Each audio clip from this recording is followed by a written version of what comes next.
Ladies and gentlemen, the reason why we're here today, now that you know that I've had my morning espresso shot of coffee, is really that the world is changing. In fact, I believe that the world is a little bit out of whack. The fastest growing economy in the capitalist world happens to be a communist one. Iceland, the country with the highest standard of living according to the UN, is now bankrupt. And the Danes, supposedly, are the happiest people in the world. As a Swede, I find this very, very hard to believe. Because the Danes are kind of like the New Zealanders of Scandinavia. Things are truly just a little bit out of whack in this world. In fact, who remembers the good old days when a blackberry was just a fruit? Yeah. The good old days when we actually used to express our emotions, Liam, without having to add an emoticon. Yeah, the good old days of handwriting, when we used to spend money we actually had. What a novel concept, right? The good old days when we didn't have to feel dumb with a smartphone. And I think in this crazy new world in which we all live, post the global financial crisis, we all have an opportunity as professionals, as engineers, to kind of upgrade the way we think and position our personal brands to connect in new ways. So my cat Finnegan still thinks like a dog. In fact, when I come home from overseas or from interstate, he licks my legs, he fetches, and he even barks, I reckon. But he gets that in this crazy world of constant change, even though he's a cat and meant to think like a cat, he also has to think like a dog, because traditionally I'm a dog person. And to connect with your stakeholders around you, to truly advance your careers, to get all the love and affection and cuddles that you deserve in your careers, we also need to take a little bit of inspiration from my cat Finnegan, I believe. Ideas in this wacky economy in which we now live is the new currency, and I reckon ideas change the world. Change doesn't really care whether you like it or not. We're always forced to adapt and evolve with it. I think some of the biggest global challenges that we're seeing around the world today can be solved by some clever engineering. But I want to tell you a story from an engineering company I was recently doing work with, where one of their Gen Y graduates actually put up a really good innovative solution. What he managed to do was to put it up on their social network, their knowledge management system. He managed to kind of sell it, or at least announce it, in a very high-tech fashion. But he failed to generationally bridge the gap and sell it to his stakeholders. He didn't manage to brand or package his idea in a very high-touch fashion.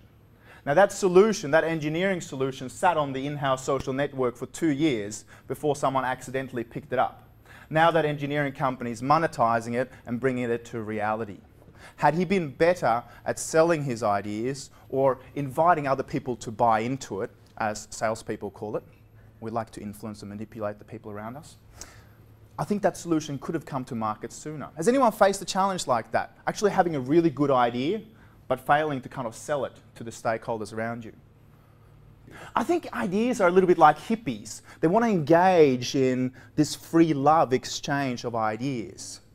And in fact, what I think is important is, just like the graduate engineer at the company I told you about just before, I think it's important for all of us to kind of go from, in a sense, just having our ideas in our heads, going from mental masturbation, where it's good for you but for no one else, and actually releasing our ideas outwards into the world, actually spreading our ideas and letting them evolve through better conversation. So there will be some opportunity to actually cross-fertilize ideas here this morning as well.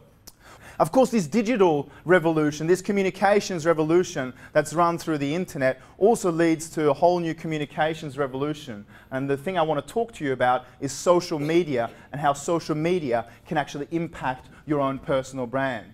Because social media isn't just a fad. In fact, it's a whole new way of communicating.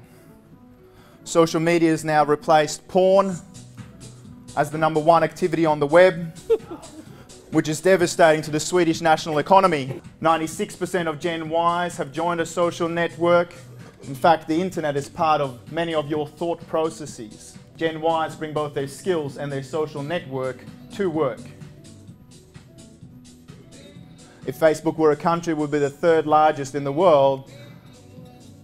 And the question is whether your company is actually tapping into this new economy. What is your personal brand? It's simply what people say about you behind your back when you're not around. Now, next time Bob Anderson goes for a job interview, do you think that the principal of his next school or the person in charge of recruiting is going to look just at his CV, at the information he puts forward, or will he go to review sites like ratemyteacher.com and actually see what consumers are saying about Bob Anderson behind his back? Because no longer is it just word of mouth, it's also word of mouse. Information truly spreads very quickly through some of these media. I love IBM's mantra when it comes to social media and communication trends. They have a mantra of don't fight it, adapt with it. And ideas aren't ageist. They can come to you whether you're old or young, and they certainly form part of your own personal leadership brand. You have to remember your ideas somehow, and I believe that ideas cannot actually be edited until they're written down. Yeah, they cannot evolve until you actually write them down. I believe the more of them you write down, the more space you free up for new ideas. How are you valuing your own ideas? How are they relevant to your own personal leadership brand? If you answer the following 3 questions, you're actually a long way to establishing a good personal leadership brand. What fears of your stakeholders, they could be your leaders, your boss, your managers, your clients, your human resource professionals around you, do you solve? What frustrations that they really hate do you help alleviate? And thirdly, what secret desires that they harbour do you actually help them fulfill? So what fears do you solve? What frustration that they really hate do you help alleviate? And thirdly, what secret desires that they harbour do you actually help them fulfill? And I think sometimes information, our personal brands, the way we pitch ideas kind of get caught in mental spam filters or get lost in translation. And when we pitch ideas, it's important to do it in new and flexible ways, because we need to go both high tech and high touch in the way we pitch our ideas. If you're a young engineer, you might want to consider actually teaching your ideas or communicating your ideas in a more high touch way. I think the best form of social media potential is actually having a glass of wine with someone. It's really about how we package our ideas. Thought leadership is the recognition from the outside world that the company deeply understands its business, the needs of its customers, and the broader marketplace in which it operates. It's different from mere intellectual property in the sense that it's actually codified and shared with the world through blogs, through iPhone apps, through tweets, through white papers, through conference presentations. But it's when we start thinking outside the box, outside the lines, and say things that other people don't, that's when our creativity actually gets nurtured. That's when we have ideas that are truly worth spreading.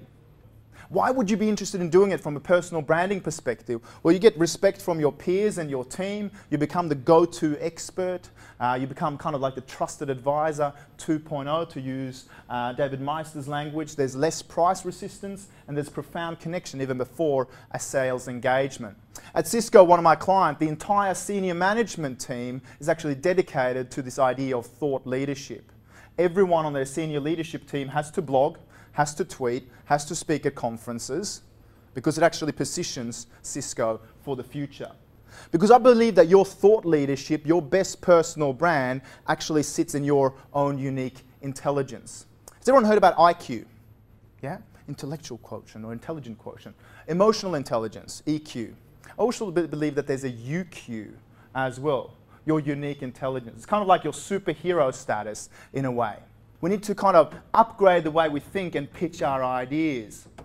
In fact, McKinsey talks about T-shaped individuals, people with a deep-seated area of expertise, yeah, the vertical kind of axis to the T, yeah, a deep-seated sense of thought leadership, whether that be in structural engineering, water engineering, etc., but also the social intelligence, the creativity and the breadth of experience to kind of communicate those ideas in a way that connects.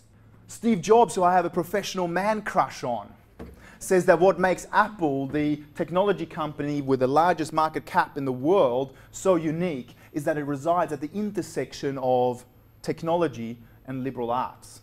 In fact, what we need to do is kind of upgrade the way we think and go beyond right brain or left brain and kind of rewire the way we think.